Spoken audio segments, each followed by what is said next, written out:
जय श्री माता जी। उपस्थित सभी साधकों का हम स्वागत करते हैं। सामूहिक ध्यान की शुरुआत हम सामूहिकता में कुंडलिनी चढ़ाकर बंधन लेकर करेंगे।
सामूहिकता में 3 महामंत्र और उसके बाद श्री गणेश मंत्र का पठन करेंगे।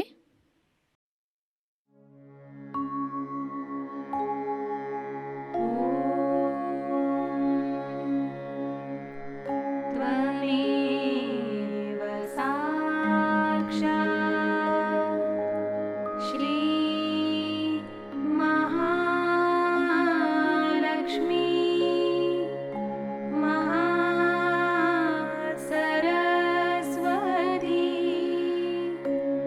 महाकाली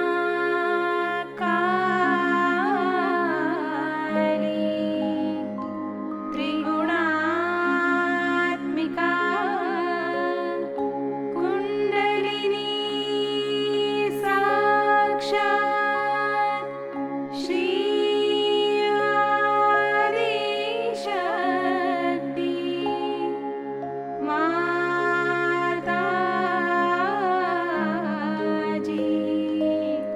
श्री निर्मला देवी नमो नमः।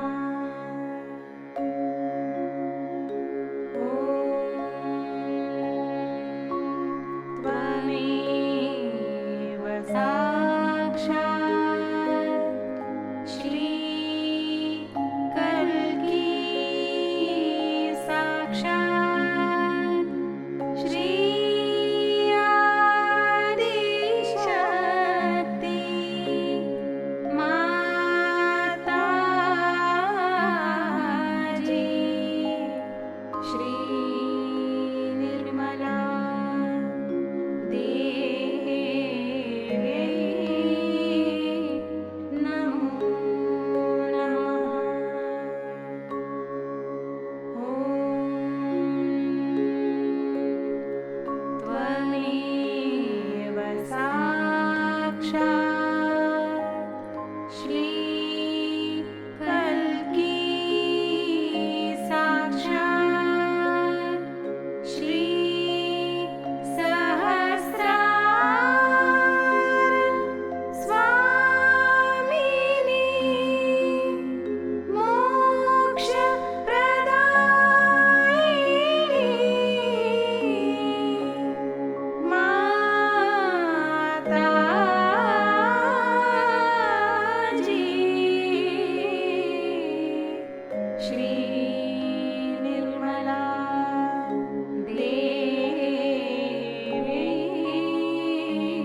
सामूहिक चित्त को केंद्रित करेंगे सहस्त्रार पर। परम पूज्य श्री माता जी कृपावंत होकर हमें निर्विचार अवस्था प्रदान कीजिए।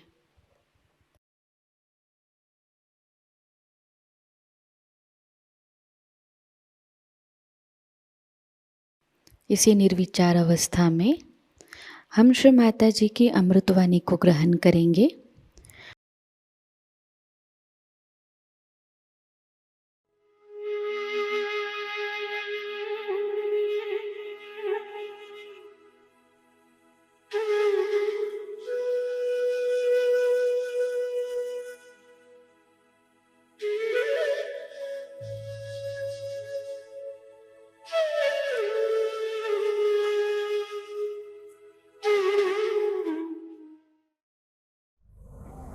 इस नव वर्ष के शुभ अवसर पर दिल्ली में हमारा आना हुआ और आप लोगों ने जो आयोजन किया हुआ है, ये एक बड़ी महत्वपूर्ण घटना होनी चाहिए।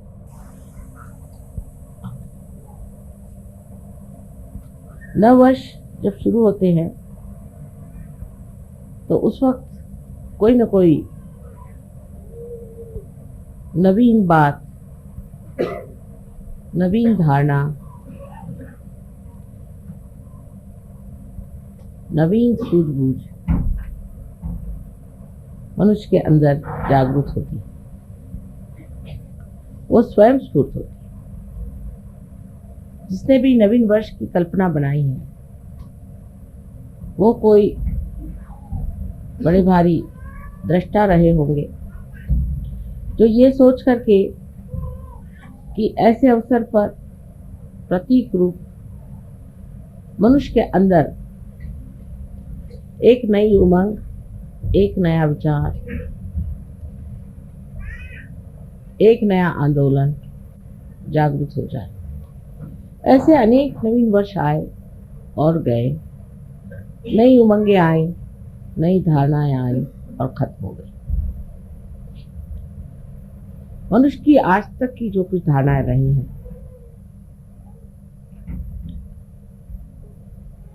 एक परमात्मा को छोड़ के बाकी सब एक मानसिक क्रियाएं रही या बौद्धिक प्रक्रियाएं रही। मनुष्य अपने बुद्धि से जो भी ठीक समझता था उसका आंदोलन एक नवीन कल्पना समझ करके चला था। वो आंदोलन कुछ दूर तक जाके फिर न जाने क्यों हठात उसी विशेष व्यक्ति को और उसी समाज को या उस समय में रहने वाले लोगों पर आघात करता है। इसका कारण क्या था ये लोग नहीं समझ पाए, लेकिन आज हमें इसका साक्षात बहुत ज़्यादा अधिक स्पष्ट रूप से हो रहा है। जैसे कि धर्म की व्यवस्था हुई। धर्म की व्यवस्था में मनुष्य ने जब भी बुद्धि और मानसिक शक्तियों का उपयोग किया तो बुद्धि के दम में वो एक वाद विवाद के क्षेत्र में बढ़ गया और अनेक वाद विवाद शुरू हो गए। अगर सत्य एक है तो पंथ इतने क्यों हुए, इतने धर्म क्यों हुए, उन धर्मों में भी इतने और भी जाति भेद क्यों हो गए। ऐसे भेद करते करते न जाने दुनिया में कितने ही गुट जम गए हैं जिसका समझ में नहीं आता है। किसी से पूछते हैं कि आप साहब कौन धर्म के हैं तो आपको ऐसे धर्म का नाम बताएंगे कि जो आपने कभी सुना भी।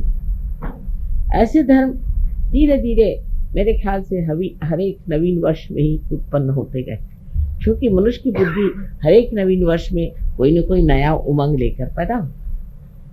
इसी प्रकार हमारे बुद्धि से राजनैतिक क्षेत्र में भी बहुत सी नई नई उमंगें आई और मनुष्य ने नई नई बातें निकाली। जैसे शुरुआत में माना गया कि चलो एक राजा ही रहे तो अच्छा है, राजा सबको समझ लेगा और राजा से ही सबको बड़ा लाभ होगा। तो देखा कि जिसको राजा बनाया वही दुष्ट निकला, उसी ने सताना शुरू कर दिया। फिर कहा नहीं, राजा तो ठीक है, इसकी जगह ऐसा करो कि प्रजातंत्र आप चीज शुरू। फिर उन्होंने प्रजातंत्र शुरू किया। प्रजातंत्र में देखा गया कि हर एक आदमी अपने को बिल्कुल ऐसा समझता है कि वो स्वयं ही उस प्रजा का संस्थापक है, संचालक है और करता है। अब आप देख रहे हैं कि अमेरिका में कितना आतंक मचा, किस कदर हिंसाचार वहाँ चला। अगर पढ़ते हैं तो आश्चर्य होता है कि इस प्रजातंत्र का हाल ऐसा क्यों हो गया, ये तंत्र सारा गड़बड़ क्यों। वही हाल बाद में आप कम्युनिज्म जो आया वो उसकी एक समझ लीजिए कि दूसरी एक नवीन उमंग लेकर के संसार में आया कि अब हम एक नया ऐसा संसार बसाएंगे कि जिसमें सब मनुष्य में समानता आ जाए, उनमें कोई भी तरह का फर्क न रहे, खाने पीने में हर चीज़ में एक जैसा हो जाए और उसके अलावा उसको कोई स्वतंत्रता नहीं है। अगर वो स्वतंत्र हो गया तो स्व के तंत्र में वो गड़बड़ हो जाता है, इसलिए उसकी स्वतंत्रता हटा दी जाए। क्योंकि मनुष्य को जब एकदम मूर्ख समझा जाए तभी ऐसा हो सकता है। फिर मनुष्य मूर्ख नहीं है, वो तो हर जगह उसको आप जितना दबाइएगा उतना वो खोपड़ी पे चढ़ेगा। तो ये भी चीज़ कुछ बन नहीं पड़ी, वो भी नहीं बनी, ये भी नहीं बनी। इस तरह से जहाँ देखते हैं वहीं आतंक। धर्म के मामले में तो आप देख रहे हैं कि किसी के धर्म की हालत देख करके लगता ही नहीं कि परमात्मा भी कोई चीज़ हो सकती जो एकमेव हो, वो केवल हो, इसके लिए सब लोग आपस में सर काट रहे हैं, सबको मार डाल रहे हैं। तो ये कारण क्या है? जब चीज आपकी एक बहुत ही ज़्यादा सुष्ट रूप से नवीनतम संसार में आई है, तो इस नवीनतम चीज़ में और इस नाविन्यपूर्ण चीज़ को इस कदर गंदी, मैली, कुचैली करके क्यों संसार में आंखों में नजर आ रही है, उसका ऐसा हाल क्यों हो रहा है? क्या वजह है कि जो चीज़ इतनी उदात्त, महान और उसके शुरू करने वाले भी बड़े महान और उदात्त रहे हैं, वो सब के सब जा करके आज कहाँ पहुँच गए। जैसे अमेरिका में मैं सोचती हूँ कि बहुत बड़े इंसान हो गए, जिनको हम कहते हैं अब्राहम लिंकन, बहुत बड़े आदमी थे, रियलाइज सोल थे। उन्होंने सीधी चीज़, इतनी बढ़िया चीज़ संसार में ला दी, इतना बड़ा काम कर दिया। लेकिन अब जो है वहाँ देखते हैं तो सोचते हैं जो उन्होंने किया था पता नहीं उसको किस तरह से इन लोगों ने एकदम विद्रूप और कुरूप करके रख दिया। एक ये बात हो गई।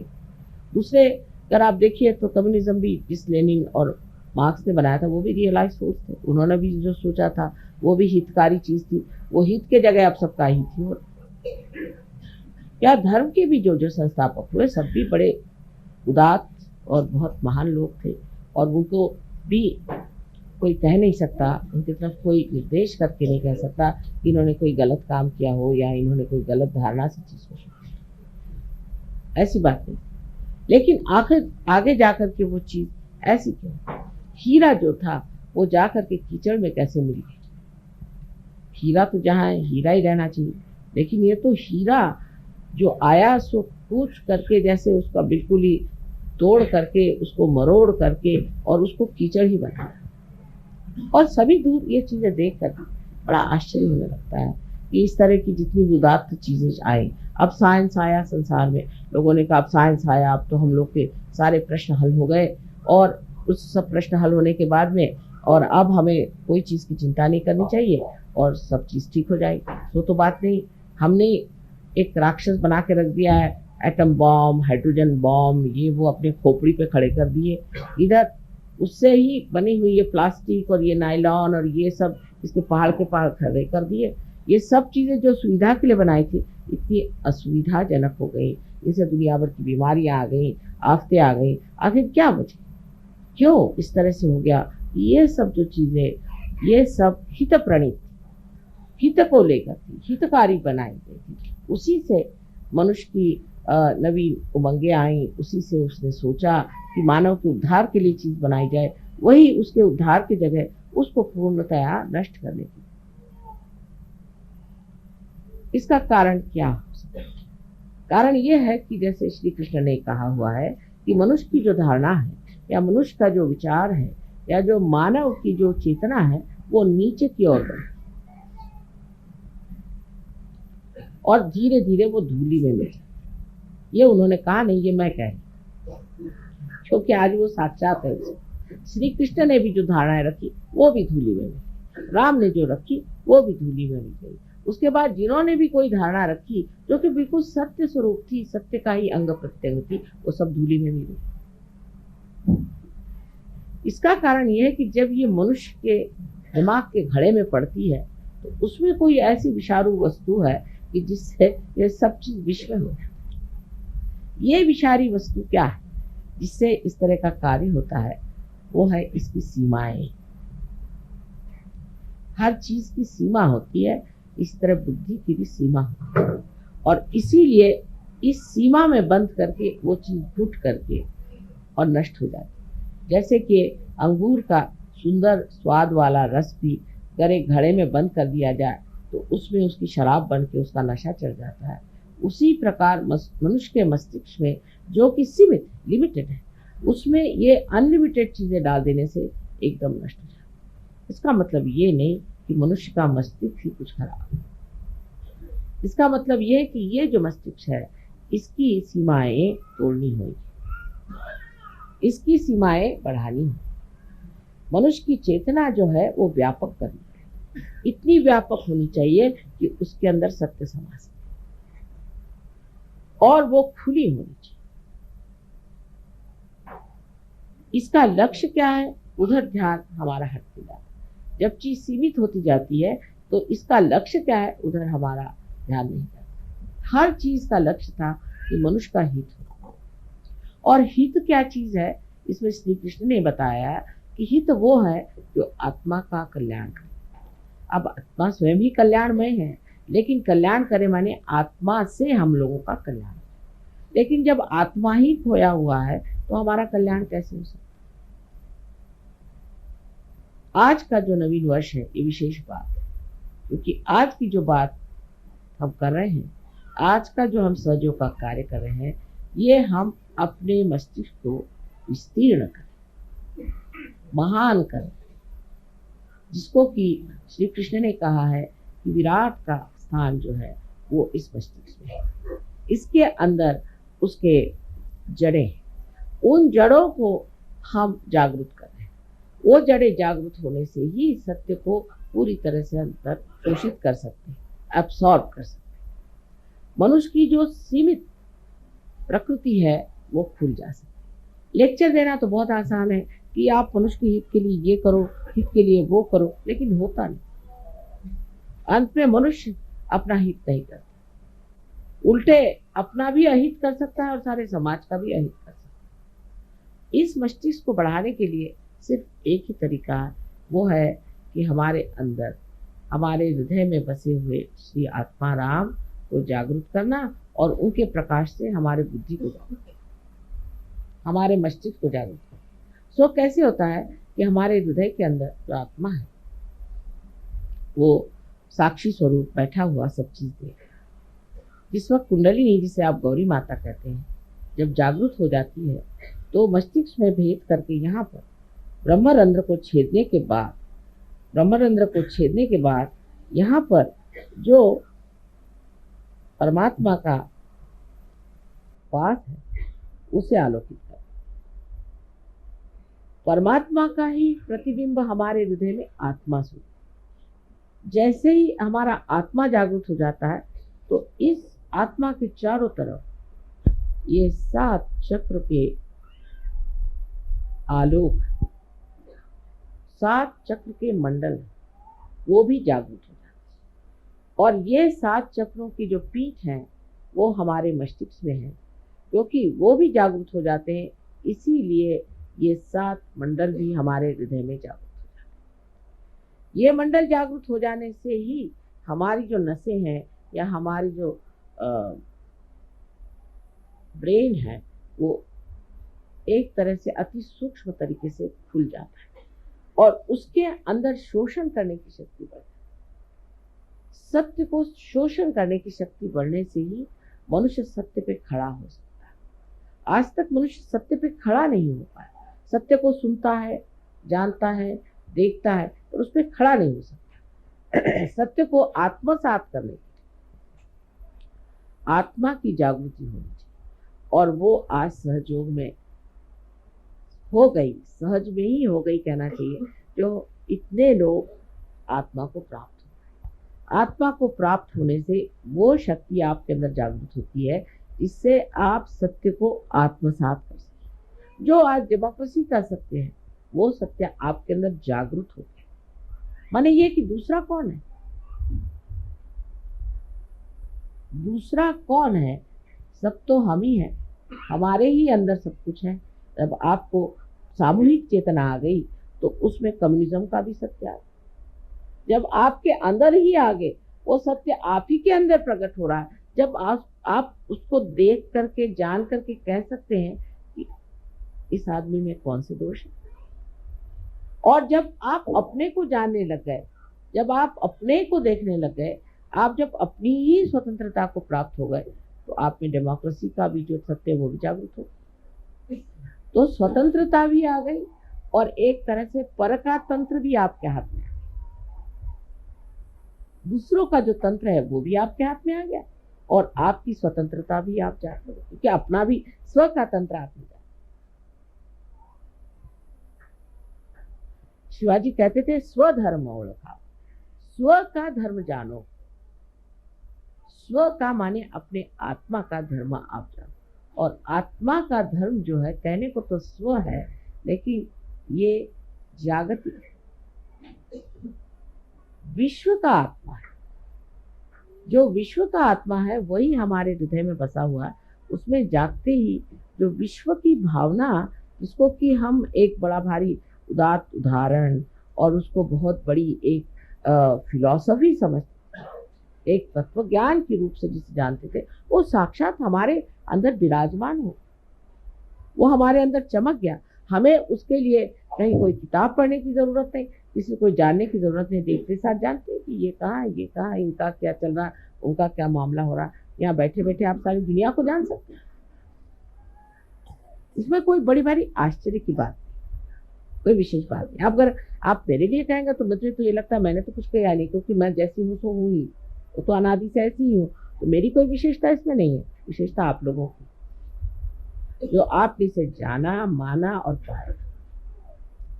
लेकिन सहयोग का ज्ञान प्राप्त करने पर उसका अंत नहीं होता। ज्ञान तो हो गया, ज्ञान होना माने आपके नर्वस सिस्टम पे उसे जाना, ये तो हो गया। नर्वस सिस्टम पे आप जानते हैं कि दूसरों को क्या तक शिकायत है और आपको क्या शिकायत है, ये तो ज्ञान प्राप्त हो।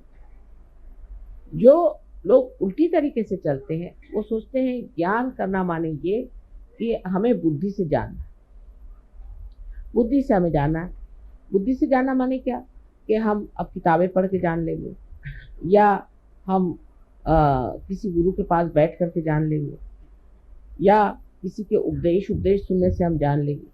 तो नहीं जान सकते। ज्ञान का मतलब है कि आपकी नर्वस सिस्टम में से जान, यही ज्ञेय शब्द, यही वेद है, यही विद है, यही बोध है, यही बुद्ध है। यानी आज आप बुद्ध हैं क्योंकि आपको बोध हो। बोध होने का मतलब ये नहीं किसी ने बोध पिला दिया आपको, हाँ भाई ऐसा करो, ये करो, वो करो, और उससे पहले जो कुछ भी आपको बताया गया वो सब व्यर्थ ही हो गया। किसी ने बताया हाँ साहब आप सवेरे खाना मत खाइए, शाम को खाना खाइए, किसी ने कहा सवेरे खाइए शाम को मत खाइए, कुछ ऐसी वैसी सब बातें चलते चलते लोग पहुंचे कि साहब समझ में नहीं आता। कोई कहते सवेरे खाओ, कोई कहते रात को, कोई कहते इधर करो, कोई कहते वो करो, और कुछ बनता ही नहीं। लेकिन जो बोलता है उसके तो कोई चरित्र में विशेषता नहीं आई, उसका तो कोई स्वभाव नहीं बना। सो महावीर जी के इसमें मैं अभी कल ही मुझे ये चीज मिली, महावीर जी ने कहा है कि पहले ज्ञान को प्राप्त करो। तो सब जितने भी जैन लोग थे उन्होंने सोचा ज्ञान को प्राप्त करना माने किताबें पढ़ो, ये पढ़ो वो पढ़ो, सम्यक ज्ञान फलाना ठिकाना। सम्यक ज्ञान कहने से क्या सम्यक ज्ञान आने चाहिए, वो तो अंदर जागृति से आएगा ना। सम्यक माने इंटीग्रेटेड, जब तक आपके सारे चक्र इंटीग्रेट नहीं होंगे तब तक सम्यक ज्ञान नहीं आ सकता। तो उनका भी विचार जो था वो खत्म कर दिया। पहले उन्होंने कहा ज्ञान आना चाहिए, अब ज्ञान में चल पड़े। हमारे यहाँ एक से एक पंडित मराठी में कहते पढ़त मूर्ख, पढ़ पढ़ के मूर्ख बन गए। पड़ी पड़ी पंडित मूर्ख। सो वो निकलता ही नहीं खोपड़ी में से। जो सीखा हुआ तो इतना होता है कि कभी कभी कोई पढ़े लिखे लोग आते तो उनसे कहते ऐसा करिए आप 2 दिन तक आप बोलते ही रहिए, जो कुछ भी आपकी खोपड़ी में पहले आप मुझे बता दीजिए, खोपड़ी से निकल जाएगा तब फिर बात करें, क्योंकि दूसरे ही सब घुसे ही इनके सर में, तो इनको कैसे घुसाया जाए। ये इस प्रकार हमारी जो बुद्धि है उसके चक्कर ऐसे चल पड़ते हैं कि जो चीज बताई, जो लक्ष्य है उससे हटके। पहली चीज उन्होंने बताई ज्ञान। ज्ञान प्राप्त करने का मतलब क्या? ज्ञान प्राप्त करने का मतलब होता है बोध। सो कैसे होगा? किसी ने ये नहीं पूछा कि ज्ञान कैसे प्राप्त होगा। श्री कृष्ण ने भी साफ तरीके से नहीं कहा कि कुंडलिनी का जागरण होना चाहिए। वो जमाना नहीं था, सिर्फ अर्जुन से उन्होंने बात करी, क्या दुनिया के लिए नहीं की थी कि अब लोग बैठ करके सबको गीता सुनाते, सिर्फ अर्जुन के लिए था। अर्जुन एक रियलाइज सोल था, उससे बात करी, और नॉन रियलाइज से तो उन्होंने बात नहीं करी, एक अर्जुन से बात करी। और वो सारे अब दुनिया भर को आप जिन्होंने जिनका रियलाइजेशन नहीं हुआ, जो अंधे हैं, उनसे आप बताइए कि हाथ में आपके सांप है, आप छोड़ दीजिए, आप छोड़ दीजिए, कभी नहीं छोड़ सकते।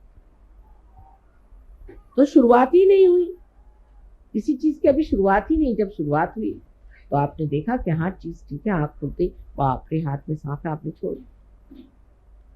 लेकिन उल्टे लोग सांप ही को पकड़े रहे जब तक अंधापन है। अंधेपन का मतलब है कि बोध नहीं है, आपकी नसों में अभी तक वो सामूहिक चेतना का बोध नहीं है। जब तक ये बोध एक नया आयाम, एक नया डायमेंशन है, ये जब तक आपके अंदर जागृत नहीं हुआ, कोई सा भी सत्य सुनने के लिए बड़ा अच्छा, एंटरटेनिंग जिसको कहते हैं, बड़ा मनोरंजन, लेकिन वो घुसता नहीं अंदर, वो बैठता नहीं अंदर। सुनने के लिए लेक्चर सुन लेंगे और जा करके जब वो खत्म हो जाएगा तो फिर जहां थे जैसे थे। अब पहली चीज जो बोध की हुई, तो बोध के बाद ही आपका चरित्र अपने आप बनता है। उसमें भी उन्होंने गड़बड़ कर दी। चरित्र बनाओ, चरित्र बनाओ, चरित्र बनाने में उनका भी चरित्र बनाओ। किसी ने कहा अच्छा पगड़ी बांधो, किसी ने कहा काशाय वस्त्र पहनो, किसी ने कहा कि बोधी रखो, किसी ने, ईसाइयों ने कहा कि वो इस तरह की हैट पहन के घूमो, पता नहीं क्या क्या। अब वो सब कर रहे, सारे कर्म कांड कर डाले और देखा कि नर्क की ओर घुसे चले जा रहे हैं। सब कर्म कांड करके सब नर्क की ओर रास्ता बना चला जाता। कोई सा भी ऐसा धर्म मैंने आज तक नहीं देखा कि जो स्वर्ग की ओर आरोहण हो रहा, सभी नर्क की ओर सीधे चले जा रहे। ईसाइयों से कहा भाई तुम लोग शराब क्यों पीते हो? तो कहने क्यों साहब, शराब में क्या खराबी है? ईसा मसीह ने शराब बना करके और लोगों को पिलाई थी। मैंने कहा कब बनाई थी? कल एक शादी में गए थे, वहाँ लोगों को उन्होंने वाइन पिलाई थी। अब हिब्रू भाषा में वाइन कहते हैं इसके रस को, अपने द्राक्ष के रस को, द्राक्ष को, अंगूर के रस को कहते हैं वाइन, हिब्रू भाषा। अब सोचिए, एक अकल लगाने की बात है, जो एक क्षण में कोई चीज बन जाए, वो कैसे अल्कोहल हो सकती, वो शराब कैसे हो सकती? अल्कोहल को तो सड़ाना पड़ता है, बगैर सड़ी हुई चीज होती है ना अल्कोहल। सड़ा हुआ अंगूर ही बना सकते हैं ना, वो सड़ने के लिए तो टाइम चाहिए। उन्होंने तो ऐसे हाथ रखा और दे दिया। जैसे आपके माँ के साथ भी हुआ, अभी हम रोम गए थे, तो वहाँ जिस गवर्नमेंट ने काफ़ी मदद की और उन्होंने कहा कि इनका आप ब्रॉडकास्ट करिए, तो वो जो डायरेक्टर साहब थे उन्होंने कहा हमें आप पहले रियलाइजेशन दीजिए, तब हम फिर आपका सब करेंगे। अच्छा ठीक है। तो हमने कहा अच्छा ज़रा पानी मंगाओ, पानी में हमने हाथ फेरा, तो उन्होंने पिया, तो कहते पानी है क्या? मैंने कहा क्यों? नहीं ये तो पहले वाइन जैसे लग रहा है। बार बार पूछे कि पानी तो नहीं, तो वाइन तो नहीं दे रहे कि मैंने पानी दिया। अच्छा फिर पिए, फिर वो कहे बार बार, फिर उन्होंने अनाउंस भी किया। उसके बाद उनके टीवी में भी उन्होंने कहा साहब उन्होंने मुझे पानी में हाथ डाल के दिया तो वो वाइन के जैसा टेस्ट था। पर वो कहने लगे कि वाइन माने शराब के जैसे नहीं, अंगूर के रस। तो बना लिया। अब वो जब प्राइस के बारे में बात करेंगे तो ऐसा लगता है कि वो कोई शराब खाने के इंचार्ज थे कि क्या, जिस तरह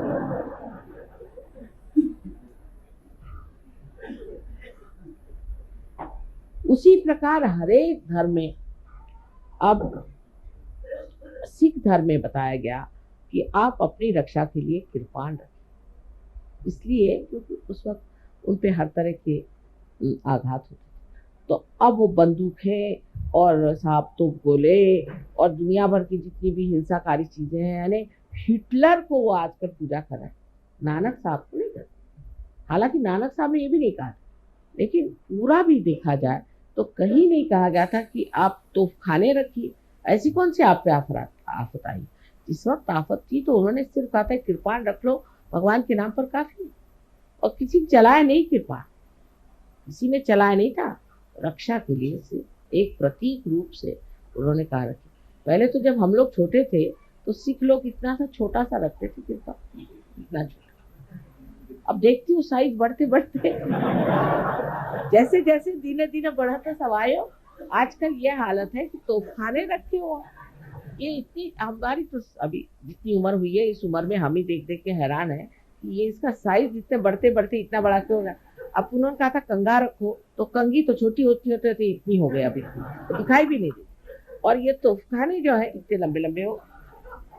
तो ये बुद्धि के चक्कर जो है हमेशा गलत चीज पे क्यों जाते, क्योंकि मनुष्य की चेतना हमेशा नीचे की ओर जाती। लेकिन सहयोग के बाद आपको चरित्र अपना बनाना ही पड़े।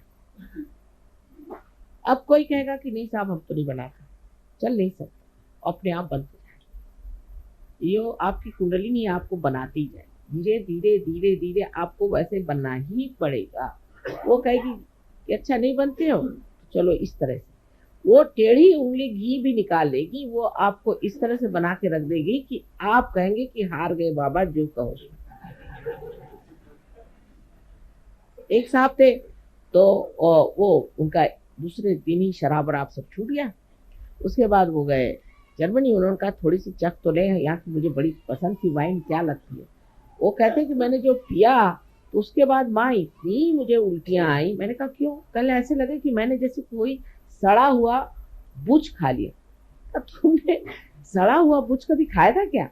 तो कह रहे नहीं, जब हम लोग डॉक्टर है ना, कभी बुच खोलते हैं तो उसकी स्मेल जो आती, मैंने सोचा कि वो सारा मैंने खाया। और उल्टी पे उल्टी, उल्टी पे उल्टी, कहने मेरे खून निकल आया, इतनी उल्टियां हुई। मैंने कहा कान पकड़े, आज से कभी नहीं छूंगा ये शराब। मैं तो कुछ नहीं कहती ना, मैंने उल्टी करवाई, लेकिन आप ही स्वयं साक्षात सत्य पे खड़े हैं, उसे मैं क्या करूं? आप ही स्वयं स्वच्छता में खड़े हैं। अगर आप स्वच्छ हो जाए तो आपको कोई गंदगी नहीं अच्छी लगेगी, अपने आप ही चीज घटित होने लगे।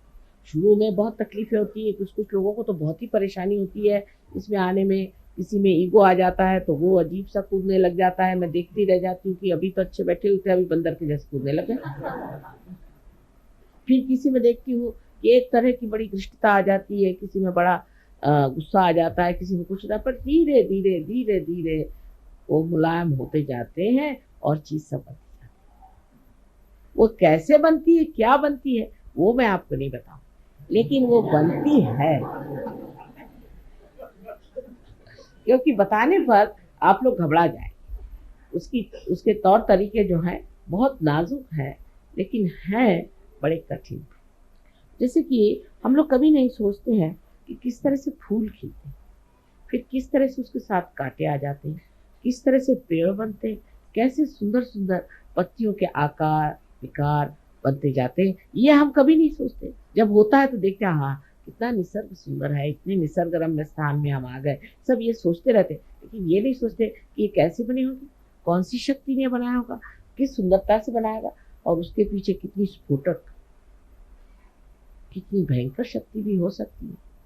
उसमें कुछ ऐसी भी चीज हो सकती है जो इस चीज को बनने को रोके तो उसको घात करने वाली होनी चाहिए। ऐसी कोई ना कोई शक्ति और भी उसके साथ जुटी हुई है जो हर समय उसकी सुरक्षा के लिए और रक्षण के लिए खड़ी।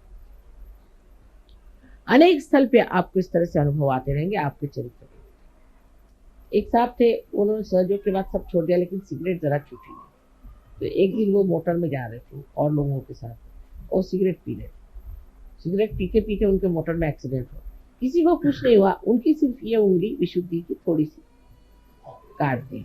तब वो समझ गए बात क्या। इस प्रकार धीरे धीरे चीजों से, शिक्षाओं से आप सीखते जाते हैं कि हमारा चरित्र जो है जरा इधर उधर जा रहा है, मोटर जो है वो जरा सी सीधे रास्ते पर नहीं, जरा कुछ इधर उधर फिसल रही है, फिर आप ठीक कर रहे, फिर आप ठीक कर रहे, करते करते ऐसी दिशा में आ जाते हैं कि आप दोनों ही चीज, एक्सेलरेटर और उसका ब्रेक, उसके माहिर हो, मास्टर। वो मास्टरी जब आ गई तब समझ लेना चाहिए कि आप ड्राइवर हो। अभी सिर्फ ड्राइवर हो, अभी मास्टर होने के लिए आपको निर्विकल्प में उतरना चाहिए।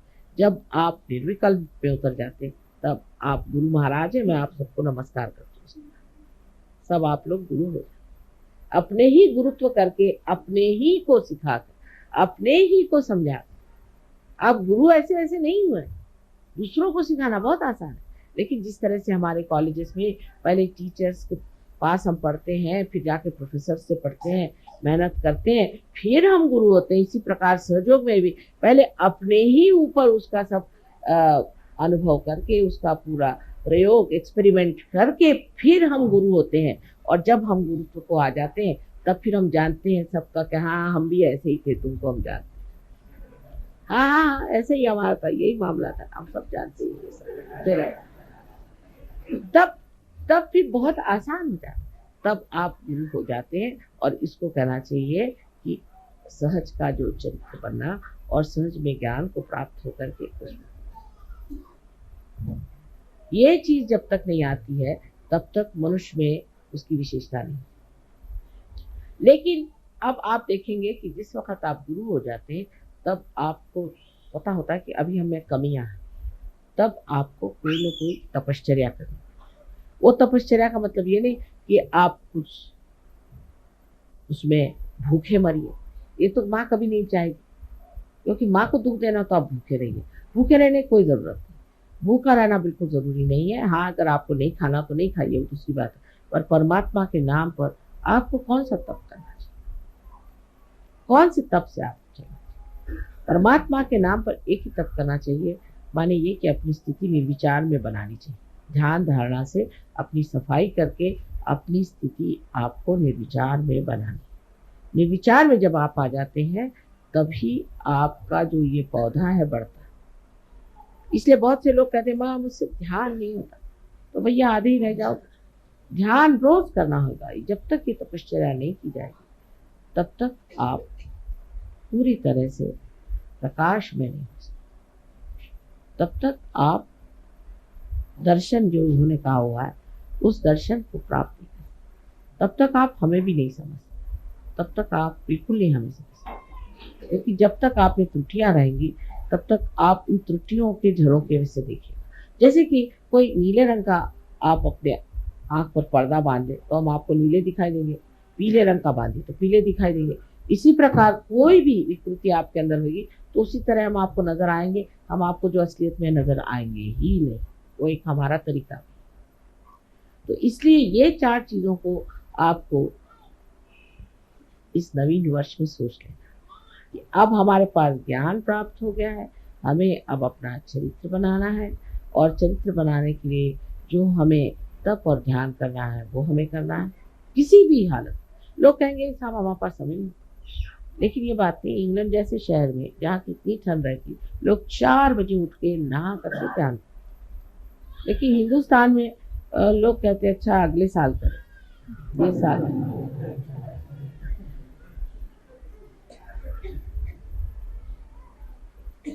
और जैसे जैसे हम उत्तर की ओर बढ़ते हैं लोग तो सोचते हैं कि अरे क्या ज़रूरत है, हम तो कैलाश की तरफ बैठे हुए हैं, हमको क्या ज़रूरत। ये दक्षिण वाले करते रहे मेहनत, हम तो उत्तर में बैठे हैं। उत्तर प्रादेशिक लोग जो हैं, तो जितने भी उत्तर में लोग बैठे हैं उनको पता होना चाहिए कि हालांकि कैलाश उत्तर में है लेकिन दृष्टि उनकी दक्षिण में है, इसलिए उनको दक्षिण मूर्ति कहते हैं। इसलिए चाहिए कि आप लोग भी अपनी ओर उनकी दृष्टि लाएं। उनकी दृष्टि आपके ओर लाने के लिए थोड़ी सी योग्यता होनी चाहिए, और उस योग्यता में शुद्ध इच्छा होनी चाहिए। यही गौरी स्वरूपा कुंडलिनी आपके अंदर जो शुद्ध इच्छा है उसको आपको जागरूक करना। जो चीज़ मिसिंग है जो हमारे यहाँ, जिसके बारे में हमें सतर्क होना चाहिए, उसे कहते हैं डिसिप्लिन। दुनिया भर के कायदे कानून हमें आते हैं, आधा वर्ष कैसे कहना और आप आइए हमारे गरीब खाने कैसे कहना, ये सब लेकिन ये चीज हमें नहीं आती है कि हमें अंदर का जो डिसिप्लिन है वो लाना, अंदर का डिसिप्लिन। वो इसलिए नहीं आया है कि गंगा यहाँ बहती है, गंगा जी किनारे रहते हैं तो हमको कौन छू सकता है, जिस देश में गंगा बहती है उसके वासी हैं, अब हमको कौन छू सकता है। इस तरह के अहंकार की भावनाओं से मनुष्य का जो डिसिप्लिन का पार्ट है वो चला गया, वो बहुत जरूरी हमारे यहाँ बैठना है। और दूसरी चीज, यहाँ राजकीय आंदोलनों की वजह से जो कि आजकल बहुत ज्यादा बढ़ गए हैं, न जाने कितनी पार्टियां हो गई, रोज ही ये देखती हूँ एक आज एक पार्टी आ गई। जब मैं आती हूँ तो मैं पूछती भाई कितनी पार्टियां हो गई, सब बता दो, मुझे तो कोई समझ भी नहीं आता। परसों एक साहब मिले तो वो पूछने लगे आप कौन सी पार्टी में है, मैंने कहा भाई मैं तो कोई पार्टी में नहीं हूँ। तो कह ले मैं फलानी पार्टी में हूँ। मैंने कहा चाहिए किसकी पार्टी, मुझे बता दीजिए, मुझे तो आज तक मैंने कान पे भी नहीं सुना किसकी पार्टी। तो उन्होंने कहा पहले वो पार्टी थी, फिर उसकी ये पार्टी हुई, फिर उसकी इतनी पार्टियां, करते करते 16 पार्टी पे, उसमें से एक पार्टी में वो। मैंने कहा नमस्कार, मुझे ये ज्ञान नहीं था सब। तो ये सब चीज होने से हम भी पार्टीबाजी। और आज जो दूसरा दिन है वो बड़ा ही सुंदर है। आपसे पहले ही मैंने बताया था कि हमें अब भाई बहन का रिश्ता तो समझ में आता है, लेकिन भाईचारे का रिश्ता कम, बहन चारा और भाईचारा ये चीजें कम। लोग कहते हैं अगर दो औरतें कहीं रह ली फिर वो चाहे बहनें हो गया सत्यानाश। लेकिन मैं तो मर्दों को भी देखती हूँ कि कुछ कम नहीं।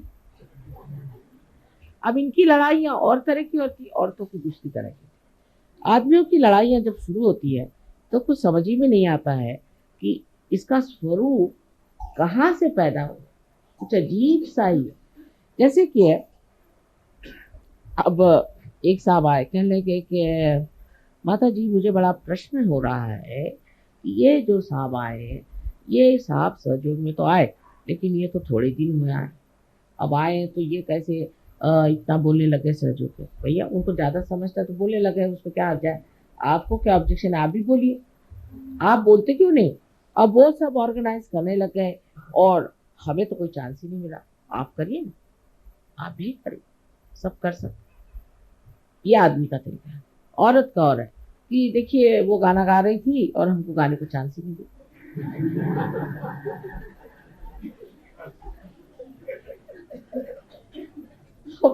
दोनों पशुपेश मेरे लिए ये है कि मैं ये सोचती हूँ कि अरे भाई हम बात कर रहे हैं आसमान की और आप बात हम कर रहे हैं कि जाके आपको सितारे बना करके आकाश में चमकाए, और आप लोग मिट्टी के दिए के बराबर भी नहीं बात करोगे तो फिर मैं क्या आगे बोलूं। मैं तो अवाक रह जाती हूँ जब ये बातें सुनती, मुझे बड़ा आश्चर्य। ये मेरी गर्दन खींच रहे हैं, वो मेरे दबा रहे हैं, वो वहां जा रहे हैं, वो ऐसा कर रहे हैं। सबसे पहली बात है माँ को खुश करने के लिए सबसे पहले आपस में आप भाईचारा और बहनचारा, ये सबसे प्रथम चीज आपको मेरी कहने की है कि मेरे लिए आपको अगर वाकई आनंद देना है तो पहले भाईचारे। अब सहयोग का भाईचारा जैसे चलता है वो इस प्रकार, कोई आया आते साथ तेरे तो भूत लग गया तू जा वो मेरे पास आया, माँ मेरे भूत लग गया। मैं कहती हूँ तुमको किसने बताया, वो गया था मैं, उन्होंने बताया तेरे भूत लग गया, माँ मेरा भूत निकालवा रही। मैंने कहा तुम उन्हीं को कह दो कि तेरे भूत लग गया, तुम्हारे को भूत नहीं लगा, कहा है मेरे पीछे पड़ा, नहीं उन्होंने बता दिया मेरे भूत लग गया। दूसरा आएगा कि जो देखो वही मुझे कहता है कि तेरा ये चक्र पकड़ रहा है, माँ मेरा ये चक्र पकड़ रहा है। अरे मैंने कहा भाई तुम क्यों उसको कर,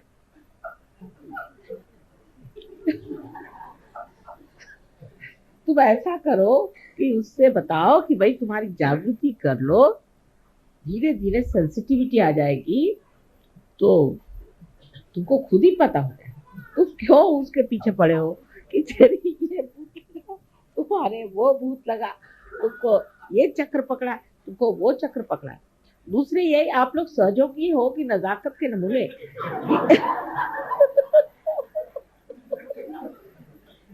कि एक घर भूत आया तो सारे सहयोगी भाग खड़े हो गए। अरे पूछा कहाँ भाग रहे हो, कि लगे भूत आ गया।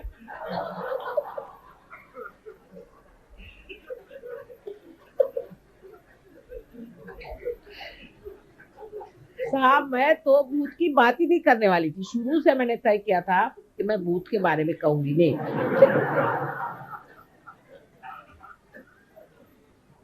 लेकिन जब अमेरिका गई तो एक देवी जी ऐसी थी कि वो जब मेरे पास आई तो उनसे मैंने कहा देखो तुम्हारे गुरु बड़े ऐसे खुश थे और तुमको कुछ ना कुछ सिद्धि देंगे तो उससे बच के रहना। जब लौट के आई तो देखती हूँ कि देवी जी क्या 3-3 हजार 4-4 हजार आदमी आते हैं। क्या चांदी के बड़े बड़े घड़े बने हुए, उससे उन्होंने मेरे पैर धोए, उनके घर ले गई और सब दूर देखती भूत बैठे हुए। तो मैंने कहा भाई ये क्या कर रही हो? तो लोगों ने बताया कि ये तो घोड़े का नंबर बताती है और ये पैसा किसी का गया तो वो बताती है और मारती है हाथ में चाबुक देके लोगों को। मैंने कहा माई तू घर पे, उसको घर पे बुला। तो मैंने कहा अच्छा बताओ इनके बारे में बताओ, उनके बारे में बताओ। जो बताया सो झूठ। तो घबरा गई, कहती माँ आपने मेरे सब क्या शक्तियां ले ली? मैंने कहा बेटे तुम्हारी अपनी शक्ति थी तो सर आंखों पर, लेकिन ये तो किसी और की शक्ति थी जो भाग खड़ी हुई मेरे सामने। लेकिन मुझे तो परम चाहिए। मैंने कहा अच्छा ठीक है 3 बार कहो, परम चाहिए परम चाहिए। लेकिन वो पॉपुलैरिटी का जो भूत चढ़ा हुआ था उन पर, तो फिर जाके वही बन गई, अब पागल खाने में बैठे। तो कहने का मतलब ये है कि आप लोग अपने को इतने शक्तिशाली बनाइए कि भूत बाहर भागते फिरे। आप देखा कि एक सहयोगी आ रहा तो सारे भूत दिल्ली से उठ के भाग खड़े, हजारों की तादाद में भाग जाएंगे। लेकिन आप तो शक्तिशाली हो, या आप तो भूतों से डरती तो और आपकी खोपड़ी पे बैठेंगे नहीं तो क्या होगा? एक भूत आदमी आ गया कि सारे के सारे दबक के चले गए। कोई घर गया भाई क्या बात है, वो भूत वाला अंदर आया।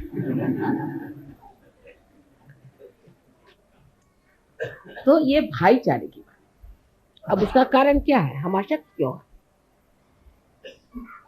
क्योंकि हमारे अंदर संघ शक्ति है। इसीलिए बुद्ध ने कहा है कि संघम शरणम गच्छ। संघ की शक्ति हमारी बनानी चाहिए। हम सब जैसे भी हैं सब मिल करके सोचना। आपने तो कितने किस्से सुने होंगे कि संघ से कितने लोगों ने कार्य करके दिखाए। एक चिड़िया के बारे में आपने सुना होगा कि बहुत सी चिड़िया थी और वो एक जाल में फंस गई। उन्होंने सोचा कि हम लोग अगर सब मिल करके अपने पंख पसारे तो इस जाल से हम विमुक्त हो सकते हैं, इसको उड़ के हम चले जाएंगे। और इस तरह से उड़ के चली गई। और फिर उन्होंने चूहों से कहा कि भाई तुम हमारी अगर मदद करो तो हम इस जाल से छूट जाएंगे। तो सब चूहों ने मिलकर उनको काट दिया, उससे वो छूट।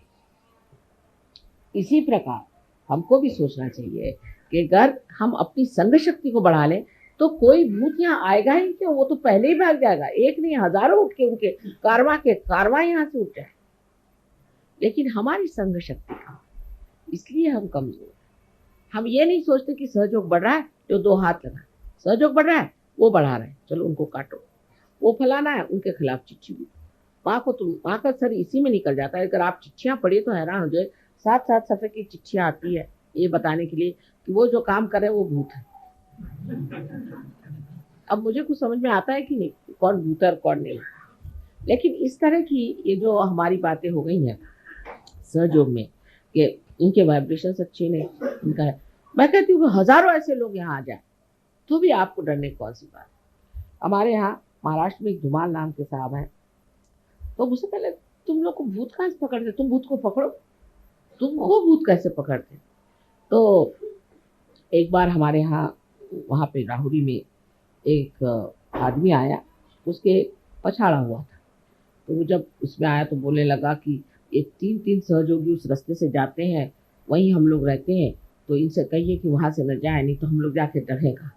तो ये 3 सहयोगी वहाँ से जाते हैं, उनके ऊपर उन्होंने कहा कि हम लोग उस वहीं पेड़ पे रहते हैं, अगर ये वहाँ से जाएंगे तो हम लोग कहाँ। 3 सहयोगी की ये कमाल है। तो आप इतने सहयोगी हैं और अगर हैं तो किसकी मजाल है किसी सहयोगी के पास भटक जाए। अपनी जो संघ शक्ति है वो बढ़ाइए। अंदर जो भी डर है उसको हटाइए। डर से आप लेफ्ट साइड में चले जाते हैं और आप भूत से बाधित हो जाते हैं। डरना किससे? डरने की कौन सी बात है? बहुत सा हमारा झगड़ा खत्म हो जाए अगर हम किसी से डरे। आपस का झगड़ा खत्म हो जाए अगर हम उस आदमी से न डरे। हमें ये डर लगा रहता है कि हमारी पोजीशन खराब जाएगी। यहाँ कोई पॉलिटिक्स तो है नहीं, यहाँ कोई पोजीशन है नहीं। आज कोई प्राइम मिनिस्टर बनने वाला है, कि कोई डिप्टी प्राइम मिनिस्टर बनने वाला है, कि कोई मिनिस्टर बदलने वाला है, कि जो सब हालत अपनी अपनी कुर्सी संभाले बैठे हुए हैं। यहाँ तो सबकी कुर्सी जमाने का काम, जिस चीज को आसन दिया है, वो आपका आसन जमाने का कार्य होने वाला है। तो भाईचारे से जब जमने वाली है तो क्यों न भाईचारे। पिछली मरतबा मैं सबसे मजाक कर रही थी, मैंने कहा कि आप किसको भाई बना रहे हैं बताओ। अब छोड़ो, बहनें तो बहुत बन गया, भाई बना रहे। और बहनों को चाहिए कि अपनी भी सहेलियां बनाओ। पहले बड़ी सहेली का बड़ा महत्व होता था, आजकल सहेली तो शब्द रहा ही नहीं गया। कोई भी स्त्री से पूछो भाई तुम्हारी कोई सहेली, मेरी कोई सहेली वहेली नहीं। मैंने कहा क्यों सहेली नहीं? नहीं, बात यह है आजकल के ज़माने में कौन सहेली को पाल सकता है, और इसलिए औरतों में पटना यानी असंभव बात। 2 औरतें अगर हो गई तो मेरा तो सर गया। मुश्किल ये हो जाती, न जाने कहाँ से इनको सब बातें मिलती हैं। अब फिर दूसरी बात ये भी होती कि पुरुष का तरीका जो है वो बड़ा खुला होता है, लेकिन कभी कभी बड़ा ही स्फुटक होता है। उनके तौर तरीके से कभी कभी बड़े ही नुकसान हो सकते हैं, लेकिन स्त्री का तरीका बड़ा अंदर से घुसता है। जैसे अभी एक आई तो हमें कहने लगी कि एक सहयोगिनी आई थी, तो वो हमसे बता रही थी कि ऑस्ट्रेलिया में एक लड़की की जिसकी शादी हुई थी, उसने अपने हस्बैंड को छोड़ा। मैंने कहा अच्छा यही, और जो 51 शादी हुई थी जो अच्छे से, वो कोई खबर बात नहीं। माने वो न्यूज़पेपर का जो तरीका है ना, जो कुछ खराब हुआ वो बिल्कुल पहले लाइन में बड़े बड़े अक्षरों में लिखे, फिर वो इधर जाएंगी, देखा तुमने सुना कि वो जो फलानी उसकी शादी हुई थी वो शादी थी। अरे भाई 51 शादी हो गई, वो ठीक हो गई, तुमने कहाँ से सुना? फिर वो जाएगी, तुमने सुना ऐसा हुआ। कोई ये नहीं कहता कि भाई कोई कहिए और रहे प्रभु आवन, कोई प्रभु के आने की बात भी करो, वो नहीं। ये सब बातें कि ये गलत हो गया, तुमको पता है उनका उनके साथ हो गया, अरे मैं तो दंग रह गई, ये कैसे। इस वजह से आपस में स्त्रियों को बड़ा भय, डरती है कि कैसे इनसे कहा जाए। अगर घर में कोई चीज़ आ तो छिपा के रख देंगी, कहीं ये देख ले तो इनको इनकी नजर नहीं। आपस में डर शुरू हो जाता है, और ये जो है इस डर से इतनी ज़्यादा स्त्रियाँ इसको कहना विपदग्रस्त है, हर समय परेशान रहती है। उसको आप छोड़ दीजिए, एक दूसरों पे भरोसा करें, एक दूसरों को ट्रस्ट करें। एक दूसरों को ट्रस्ट करना सहयोग का नियम है। अब देखिए इतना रुपया इकट्ठा होता है सहयोग में, हम लोग भी बहुत सा रुपया देते हैं और उसके ट्रस्ट है। आपको आश्चर्य होगा, मैंने कभी भी ट्रस्ट का हिसाब नहीं देखा आज तक, मुझे भी नहीं मालूम कितना पैसा है। बहरहाल हमारे भाई साहब आजकल चार्टर्ड अकाउंटेंट है, मैं उनसे कहती तुम देख लो, तुम वो मुझे आके कहता कि अरे क्या कर रहे हो, इतने कंजूस लोग हैं, एक भी पैसा नहीं खर्चा करते, और तुम्हारे सहयोगी इतने कंजूस क्यों हैं, इनके ऊपर में इनकम टैक्स आ जाएगा। मैंने कहा इनकम टैक्स को भी हम सहयोग में लाएंगे। तो सहयोगी कहते लेकिन खर्चा कहाँ करें, कोई बन ही नहीं रहा खर्चे का। तो मैंने कहा कुछ इंतजाम करो, कुछ खर्चा करो जिससे ठीक हो जाए। लेकिन आपसे कह रही हूँ कि भरोसा। लोग मुझे कहते थे कि देखिए माँ आपको देखना चाहिए हिसाब। मैंने कहा मैंने हिसाब किताब आता ही नहीं, मैं क्या देखूंगी, जो होना होने। लेकिन कभी एक पैसा इधर से उधर नहीं, कोई गड़बड़ नहीं होती इस हिंदुस्तान में। जहाँ पर कि आप किसी से पूछो भाई वो जमीन मिल जाएगी, नहीं वो पैसा खाता है, वहाँ गए वो हो जाएगा काम, नल मिल जाएगा, नहीं वो पैसा खाता है। जो सो पैसा खाता है। मैंने कहा कुछ खाना वाला खाता है कि पैसे ही खाते रहते हैं? सभी लोग पैसा खाते रहते हैं। तो ऐसी हालात में भी आपको आश्चर्य होगा कि सहयोग का एक पैसा इधर से उधर नहीं, एक छदाम इधर से। हमारे भाई खुद हैरान है कि भाई हमने तो ऐसे कहीं भी चार्टर्ड अकाउंटेंसी इतनी करते 1000 जगह, ना कोई गोलमाल है, ना कोई गड़बड़ है, ना कुछ कायदे की। ये कहाँ से आया, इतनी ईमानदारी कहाँ से, ये कहाँ से आया? ये एक अपने आप चरित्र अंदर बन रहा है, और दूसरा ये माँ का भरोसा, माँ का विश्वास।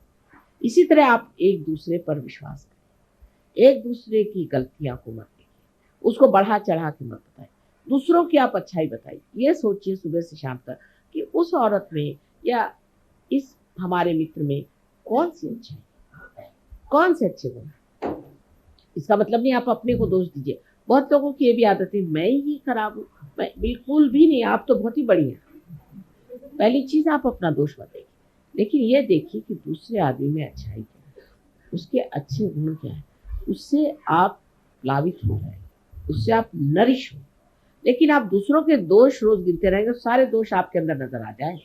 इसलिए दूसरों से दोस्ती करने में, दूसरों से प्यार करने में, दूसरों से वार्तालाप करने में एक मधुरता लेकर के, एक प्रेम की भावना लेकर के अगर आप करें तो सहयोग बहुत आसानी से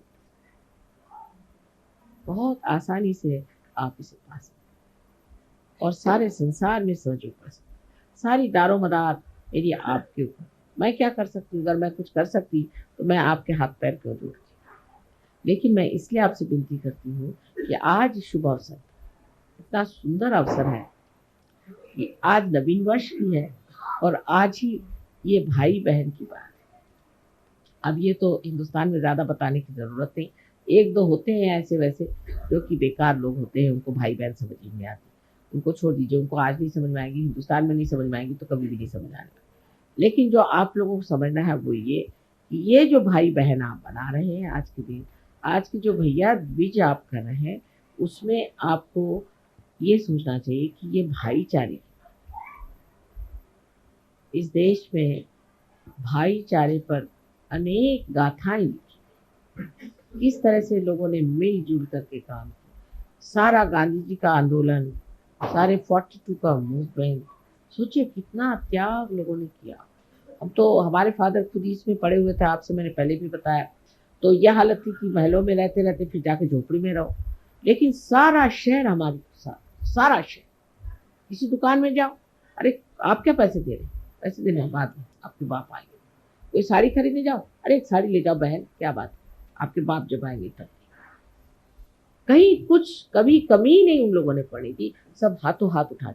यानी सरकारी नौकर, पुलिस वाले सब साथ में। पहले ही खबर कर देंगे कि आज आपके यहाँ वहाँ आज आने वाले हैं, हम लोगों को ऑर्डर आ गया है कि आपको वहाँ पर पकड़ने आने का है, या आपके यहाँ हम सर्च में आ रहे हैं। सब चीज़ हटा दो, पहले 24 घंटे पहले ही उसकी खबर आ जाती थी कि भाई यहाँ से हटा दो। और वो खुद ही लाते थे अपनी गाड़ी, पुलिस वाले खुद उसी गाड़ी में उठाकर घुसते थे। वो कहाँ गए? वो हिंदुस्तानी आज कहाँ गए? अगर उस स्वतंत्रता के लिए आपने किया तो ये सारे संसार के स्वतंत्रता के लिए भी तप करने की जरूरत है। और सबसे बड़ा तप ये है कि आपसी प्रेम, आपसी समझदारी, आपसी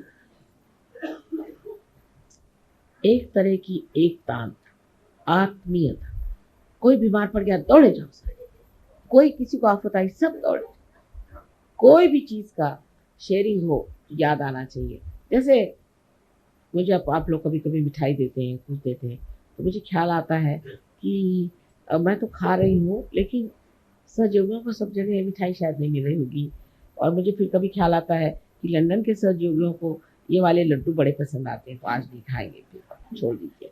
ऐसा मन करता है कि क्या है, सारे लंदन के सहयोगी ये लड्डू बहुत शौक से खाते हैं, अब जाएंगे तो बना के उनको खिलाएंगे तभी खाएंगे, तो खाने को। इस तरह की एक आत्मीयता, एक अंतर इतनी समाधानकारी थी, इतनी आनंदमय थी। अपने लिए जीने का जो एक तरीका है वो छूट करके सबके लिए जीने का जब तरीका आ जाता है, तभी मनुष्य विशाल हो जाता है। और ये विशालता आप प्राप्त कर सकते हैं सहयोग से। और आज इस नवीन दिवस पर ये विशेषता का एक संदेश अपने हृदय में रखना चाहिए कि आज से हम बहुत विशाल हो जाए और ये विशालता हमारे हृदय में बसे, और इससे हम सारे जितने सहयोग। इसी अवस्था में हम कुछ समय निःशब्द ध्यान में बैठते हैं।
परम पूज्य श्री माता जी,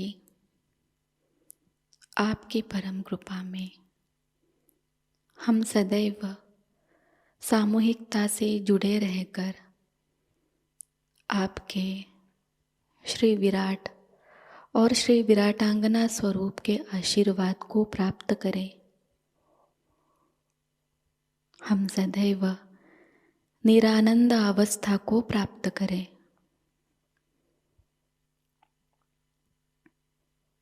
श्री माता जी, आपकी परम कृपा में अपने प्रकाशित ज्ञान से अनन्य भक्ति में उतरकर हम सहयोग का प्रत्येक कार्य करें और उस कार्य को करते समय हम अकर्म अवस्था को प्राप्त करें। श्री माता जी, आपकी परम कृपा में हम सब प्रकाश बनकर इस विश्व का आध्यात्मिक उत्थान के मार्ग में मार्गदर्शन करें। कृपावंत होकर हम सबको कुशल संभाषण, दैवी कूटनीति, प्रभावी व्यक्तिमत्व और विवेक प्रदान कीजिए।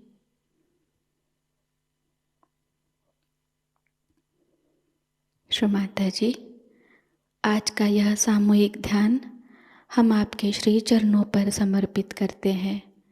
कृपावंत होकर हम सबको और इस विश्व को आशीर्वादित कीजिए। परम पूज्य श्री माता जी को प्रणाम करेंगे और सामूहिकता में कुंडलिनी चढ़ाकर बंधन लेंगे।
आज का यह ध्यान सत्र यहीं पर संपन्न होता है।